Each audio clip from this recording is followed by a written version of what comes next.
একটি free fair election এবং ভয়মুক্ত ইলেকশনের জন্য প্রার্থীদের যেভাবে লেভেল প্লেইং ফিল্ড তৈরি করার প্রয়োজন হয়, আইন শৃঙ্খলা পরিস্থিতি যে মানে নেওয়া উচিত তার ধারে কাছেও নাই। আমি নাসিরুদ্দিন পাটোয়ারির বক্তব্যটা বিভিন্ন গণমাধ্যমে দেখেছি। নাসিরুদ্দিন পাটোয়ারি আজকের কথা কিংবা তাদের দলের বিভিন্ন সময় নেতাদের কথা, তাদের সাম্প্রতিক অনেকের কথাবার্তা যদি আমরা একসাথে মোটা দাগে মিলিয়ে দেখি, তারা আসলে বলার চেষ্টা করছে যে তারা সংস্কার এবং বিচার ছাড়া নির্বাচন দিতে চায় না। এই কথাগুলো তারা বিভিন্নভাবে বলছে যে নির্বাচন হতে দেওয়া হবে না, নির্বাচনে তারা বর্জন করবে। তাদের একটা হচ্ছে যে তারা সংস্কার এবং বিচারটা আগে চায়, তারপরে নির্বাচন। এ ব্যাপারে আমরা আমাদের দলীয় অবস্থান ইতিমধ্যে পরিষ্কার করেছি যে আমরা বলেছি যে নির্বাচন, সংস্কার এবং বিচার এইটা কেউ কারোর প্রতিবন্ধকতা না, তিনটা একসাথে চলতে পারে। আমরা বলেছি যে তখন আমাদের কথা উঠলো যে ইলেকশনের রোড ম্যাপ চাই, বিশেষ করে বিএনপি সহ বেশ কয়েকটি দলের পক্ষ থেকে স্পেসিফিক রোড ম্যাপ চাই। আমরা তখন বলেছিলাম যে আমরা ইলেকশনের রোড ম্যাপ চাই, বিচারের রোড ম্যাপ চাই এবং সংস্কারের রোড ম্যাপ চাই। আপনারা বলছেন যে তিনটি একই সাথে চলতে পারে, কিন্তু বাস্তবতা কতটুকু? বাস্তবতা কি দেখছে? বাস্তবতা জন্য আমরা দাবি জানিয়েছি। যেমন প্রধান উপদেষ্টার পক্ষ থেকে যখন ফেব্রুয়ারি প্রথমার্ধে ইলেকশনের কথা বলা হলো, তখন আমরা এই ইলেকশনের এই দিনক্ষণ ঠিক করাকে স্বাগত জানিয়েছি এবং বলেছি যে এর সাথে সাথে আমাদের আইন শৃঙ্খলা পরিস্থিতি ঠিক করতে হবে, সংস্কার যে সমস্ত মৌলিক সংস্কার প্রয়োজন সেগুলোতে আমাদেরকে এগিয়ে যেতে হবে এবং বিচারে একটা দৃশ্যমান অগ্রগতি করতে হবে। এই সব সাপেক্ষে আমরা ফেব্রুয়ারির ইলেকশনকে স্বাগত। আচ্ছা অ্যাডভোকেট রানা, আমি আপনাকে একটু জানতে চাচ্ছি, আপনি আইন শৃঙ্খলা বাহিনীর কথা বলছিলেন, যেখানে 300 আসনে নির্বাচন করার কথা বলছে প্রশাসন, এবং এখন যে প্রশাসনের যে অবস্থা, এখন কিন্তু মব বন্ধ হয়নি, এখন কিন্তু চারিদিকে বিশৃঙ্খলা হচ্ছে। একটি পরিসংখ্যান যদি আমি একটু বলতে চাই, সেখানে প্রতিদিন গড়ে 11 জন খুন হচ্ছে। এই অবস্থায় যদি ফেব্রুয়ারিতে নির্বাচন দেয়, তাহলে এই প্রশাসন কতটা নিয়ন্ত্রণ করতে পারবে? প্রশাসনের নিয়ন্ত্রণে অনেকাংশেই নাই আমি মনে করি, কারণ একটি ফ্রি ফেয়ার ইলেকশন এবং ভয়মুক্ত ইলেকশনের জন্য প্রার্থীদের যেভাবে লেভেল প্লেইং ফিল্ড তৈরি করার প্রয়োজন হয়, আইন শৃঙ্খলা পরিস্থিতি যে মানে নেওয়া উচিত তার ধারে কাছেও নাই। এবং আমরা বিভিন্ন জায়গায় যখন সাংগঠনিক কাজে বিভিন্ন জেলায় যাই, সেখানে মানুষের ম্যাক্সিমাম জেলায় এরকম প্রতিক্রিয়া যে আওয়ামী লীগ তো ভোট রাতে করে নিয়ে গেছে, এখন এটা দুপুর পর্যন্ত চালানো যাবে কিনা সেটা আমরা সন্দেহ করি।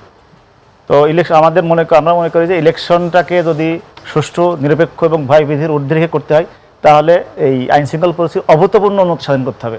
এটা তার ধারে কাছে, স্ট্যান্ডার্ডের ধারে কাছেও নাই। আচ্ছা, এই যে 1 বছর আপনারা দেখছেন, আপনারা সংস্কার কমিশনে গেছেন, বিভিন্ন দাবি দাবি নিয়ে তাদের সাথে আলোচনা করেছেন, তো 1 বছরে যতটুকু হয়নি, আপনি কি মনে করছেন যে আগামী 6 মাসে অভূতপূর্ব উন্নত হয়ে যাবে আইন শৃঙ্খলা পরিস্থিতি? আমি মনে করি যে সরকার যদি তার সমস্ত শক্তি প্রয়োগ করে আইন শৃঙ্খলা পরিস্থিতির জন্য, আইন শৃঙ্খলা বাহিনী সহ সেনাবাহিনী, অন্যান্য যারা আইন শৃঙ্খলা বাহিনীর কাজে নিয়োজিত আছেন, তারা যদি সত্যিকার অর্থে আন্তরিক হয়, এটা করা সম্ভব। আপনাদের দলের সাধারণ সম্পাদক আসাদুজ্জামান ফুয়াদও কিন্তু বলেছেন, গণ অভ্যুত্থানের পক্ষের শক্তিদের কিন্তু ভেতরে কিন্তু শত্রু ঢুকিয়ে দেওয়া হচ্ছে, দিল্লির গোলামি তারা করতে চায় না। আসলে দিল্লির গোলাম কাদেরকে বোঝানো হয়েছে? আসলে আমি প্রথম পুরো প্রশ্নটা একসাথে উত্তর দিচ্ছি। ইলেকশন নিয়ে বিএনপির সন্দেহর প্রথম থেকেই, ওনারা যখন অন্তর্বর্তীকালীন সরকার গঠিত হয়, তখনই বিএনপির পক্ষ থেকে বলা হয়েছে যে একটি নির্বাচন 3 মাসের ভিতরে করা সম্ভব। এরপর তো নির্বাচনে একটি আসলো যে প্রধান উপদেষ্টার পক্ষ থেকে বলা হলো যে ডিসেম্বর থেকে 26শে জুনের ভিতরে ইলেকশন হবে। ওনারা সেটাকে বলছে যে এনি হাউ 31শে ডিসেম্বর ভিতরে ইলেকশন হতে হবে। 31শে ডিসেম্বর, এবং বিএনপির পক্ষ থেকে এমন কথা শোনা গেছে যে ডিসেম্বরের ভিতরে ইলেকশন না হলে আর ইলেকশন হবে না।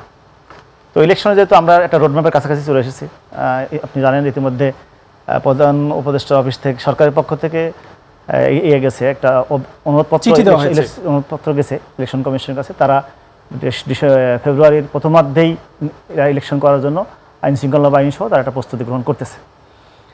এখন বিভিন্ন সময়ে বিএনপির যে সন্দেহটা, আসলে ওনাদের এক্সপেক্টেশনের সাথে ইলেকশনের দিনক্ষণটা পেছানোর কারণে এরকম সন্দেহ তৈরি হয়েছে।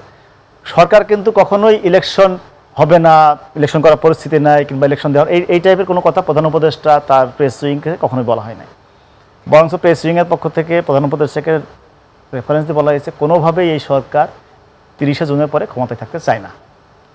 তারপরে বিএনপির এত এক্সপেকটেশন ছিল ডিসেম্বরের ভিতরে নির্বাচন, সেটা প্রধান উপদেষ্টা তার জাতির উদ্দেশ্যে ভাষণে এপ্রিল ঠিক করলেন। এরপরে আপনারা সবাই জানেন যে লন্ডনে একটি বৈঠকের পর সেখান থেকে একটা আসলো যে ফেব্রুয়ারির মধ্যে নির্বাচন, সেই অনুযায়ী একটি রোডম্যাপ হয়েছে। আমি আসলে বিএনপির এই সন্দেহের কোনো গ্রহণযোগ্য দেখি, কারণ দেখি না। আমার মনে হয় যে ওনার এক্সপেকটেশনের সাথে ইলেকশনের সময়টা না মেলার কারণে ওনাদের এই সন্দেহটা তৈরি হয়েছে। আর একটা কারণ হচ্ছে যে বিভিন্ন সময়ে এই ঐক্যমত কমিশনের কিছু বিষয় নিয়ে দ্বিমতের কারণে, যেমন পিআর পদ্ধতি হবে নাকি বর্তমান যে প্রচলিত পদ্ধতি সেটাই হবে নির্বাচন, এবং ইতিমধ্যে কয়েকটা দল বেশ বড় মাপের দলও আছে, তার ভিতরে জামাত ইসলামী আছে, ইসলামী আন্দোলন আছে, এনসিপি আছে, তাদের পক্ষ থেকে বলা হয়েছে যে এনসিপির পক্ষ থেকে বলা হয়েছে যে সংস্কার কিংবা বিচারের আগে নির্বাচন দেওয়া যাবে না। আর জামাত এবং ইয়ার পক্ষ থেকে ইসলামী আন্দোলনের পক্ষ থেকে স্পেসিফিক বলা হয়েছে যে পিআর পদ্ধতির ইলেকশন না হলে নির্বাচনে তারা অংশগ্রহণ করবে না। অনেক সময় বলেছে এই নির্বাচন তারা হতে দেবে না। এসব ওভারঅল সব কিছু মিলিয়ে বিএনপির ভিতরে এই সন্দেহের। আচ্ছা,